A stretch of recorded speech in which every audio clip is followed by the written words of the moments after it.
Welcome world, it's Wilson with Easy Homemade Alcohol. Today I'm going to give you a rundown on how I make a poor man's wine basically. So what you're going to need is you're going to need grape juice, hold on, bread yeast, 1.5 pounds of table sugar, and a demijohn or a small carboy. I got some sanitizer in mine right now. Now, you don't have to have a demijohn. You can just make your wine directly into here. You can put your yeast right into here and add your sugar right into these jugs.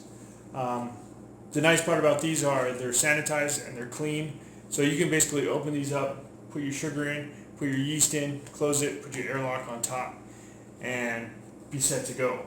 But I'm not going to do it that way. Since I want to make a gallon of it, I'm going to put 2 half-gallons into a demijohn, and I'm going to add my sugar. Actually, I'm going to put 1 in, and then I'm going to add my sugar, and then I'm going to top it off with the other one, whatever's left, and then pitch my yeast.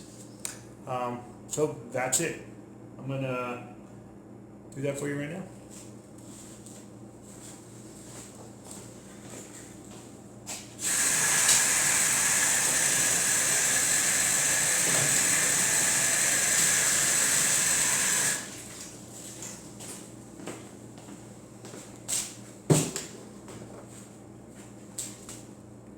One thing they say, you don't have to rinse out your some sanitizers. The sanitizer I had in here was Star San. You don't have to rinse it out if you use something like Star San. I rinse mine out because if it doesn't matter if I do, then it doesn't matter if I don't. I also work in the utilities department at the town, so I understand what the water is in my town, and I understand where the water is coming from and the quality of it. So I am not worried at all about rinsing this out with tap water because I know where that tap water is coming from. Oh, first thing I'm going to do also is I'm going to hydrate my yeast. You can take a little bit of your grape juice and water, mix it together, put your yeast into it, which is what I'm going to do. That way your yeast gets adapted to the environment that it's going into. And you don't have to use bread yeast. Remember, this is easy homemade alcohol, so I'm showing you how to do this with stuff you can find at your local store or at the gas station maybe. You do not have to use bread yeast. You can use other kinds of yeast. You can use real wine yeast. You can use champagne yeast. You can use anything you want. The only yeast I wouldn't use is bread machine yeast. That doesn't seem to work very well for some reason. But I will be using this Red Star bread yeast because I like it and it works. I got about a tablespoon in this. Alright.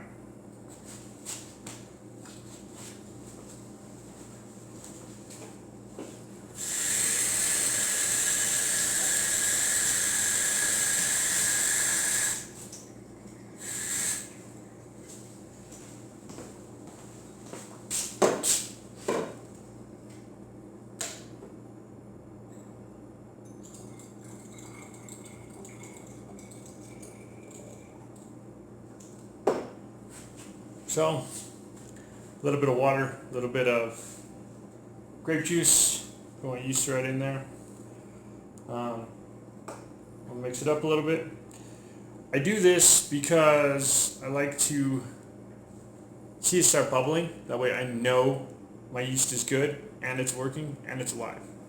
You don't have to do this. You can throw it right in on top and just hope for the best.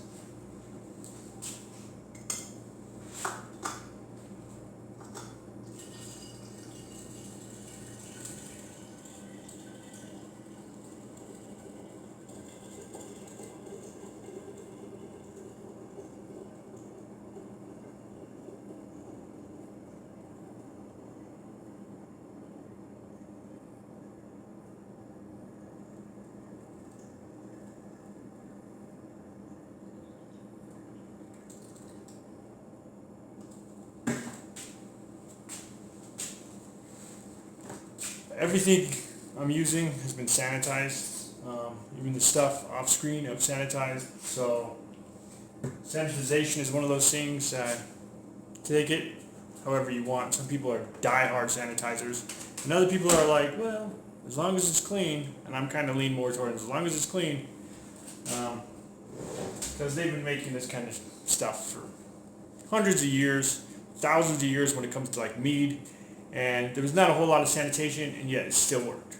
And if you want to replicate what you're making, it's better to keep it as sanitary as possible. That way, you're doing the same exact thing every time. That's the only way to replicate this. But since I'm making Welch's grape juice and bread yeast, my high hopes for it aren't super, super high. So I'm just going to do this the way I want to do it. And this is the way I do it. This is not the way you have to do it. This is not the way it's done everywhere. This is just the way it works for me.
After you get your sugar in your first thing of grape juice, shake it up.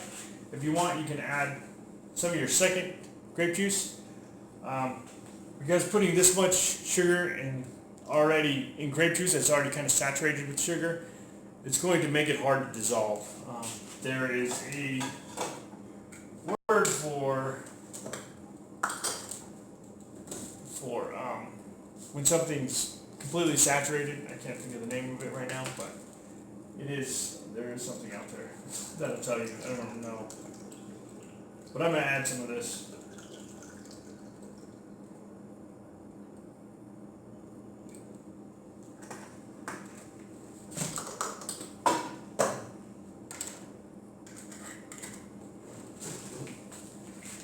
Now shake the shit out of it. We're doing two things here. We're dissolving the sugar and we're incorporating air into the mix. Because once we pitch our yeast in here, we'll shake it up some more. The first couple days when the yeast is building its colony is when you really want to have oxygen in the mix. But after that, then you don't want oxygen in the mix. They said you could turn it into wine if you get oxygen, but you actually have to get oxygen and a certain kind of bacteria. I can't think of the name. I'm sure somebody will tell me.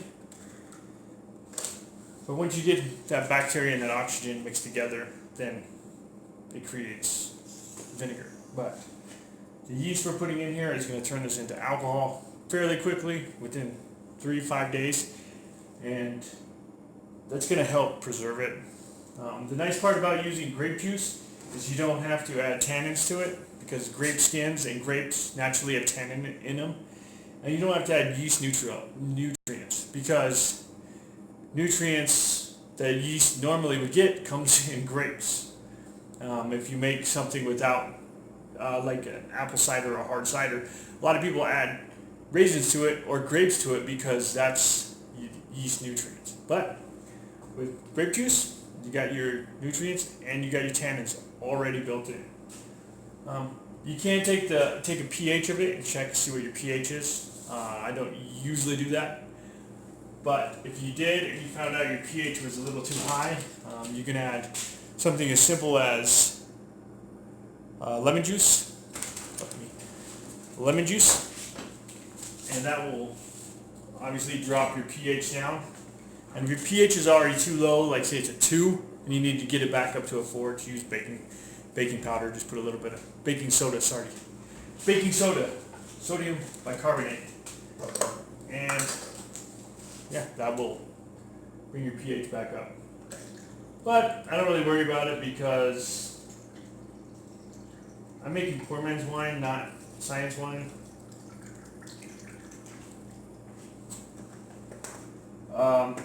Headroom. You don't want a whole lot of headroom in this because you don't want too much oxygen getting in there. So you just want to make it as small of a room as possible with the ability, because it is going to fucking foam. And if you put it too close, it's going to foam out. It's going to make a huge damn mess. This is grape juice, because grape juice stains. If you come back like the next day, you look at it and it's spilled all night and it's just been run all over the place. So you can see you get that little ring inside of there. That means it's working. That is the foam from the grape juice or from the yeast. It's good to know. So I'm going to pitch this stuff. You might be asking what's the temperature of it. It's just room temperature. It doesn't really matter. If I were to boil the grape juice, then I would want to cool it down, but since I'm not boiling it, I'm not too worried. And now, shake the shit out of it again. Alright, I'm coming up on my 15 minutes, so I'm going to pause it and I'll be right back. Well, I'm back. So, I got this all mixed up and ready to go. I got my yeast in it. It is happy. I checked the specific gravity on it. Right now it's sitting at a 1.012. And I'm going to let this go down to about a 1.015 to a 20. Or from a 1.020 to a 1.015. I think it tastes better when it's sweet. My wife seems to like it more when it's sweet. Most people seem to like it better when it's sweet. But if you want it dry, run it till it's dry. Using bread yeast is nice for sweet wine because it usually doesn't last as long as a specific wine or a specific yeast that's designed for certain wines or to make wine or even champagne. This one usually will die at about 8 to 12% alcohol, and that puts it usually right about where I want it to be. So that's why I like using it. So now we're to the point where we're talking about airlocks. One thing you can do is just put your cap on loosely, especially for the first couple days, because the CO2 coming out of here is going to be pretty rapid and it's going to push most things out. If you live in a place with a whole bunch of bugs, you might have an issue with that. If you're using your plastic jugs, you can always poke a hole right in the top of it, put a balloon on it, or you can use a Ziploc bag, put it around it with a rubber band. It's going to inflate, poke a tiny hole in it with a pin, and it'll slowly release that CO2. That'll work perfectly fine. I happen to have spent $2 and bought an airlock, so I'm just going to use an airlock on mine. It works great, and I don't ever have any problems with it. So now, with this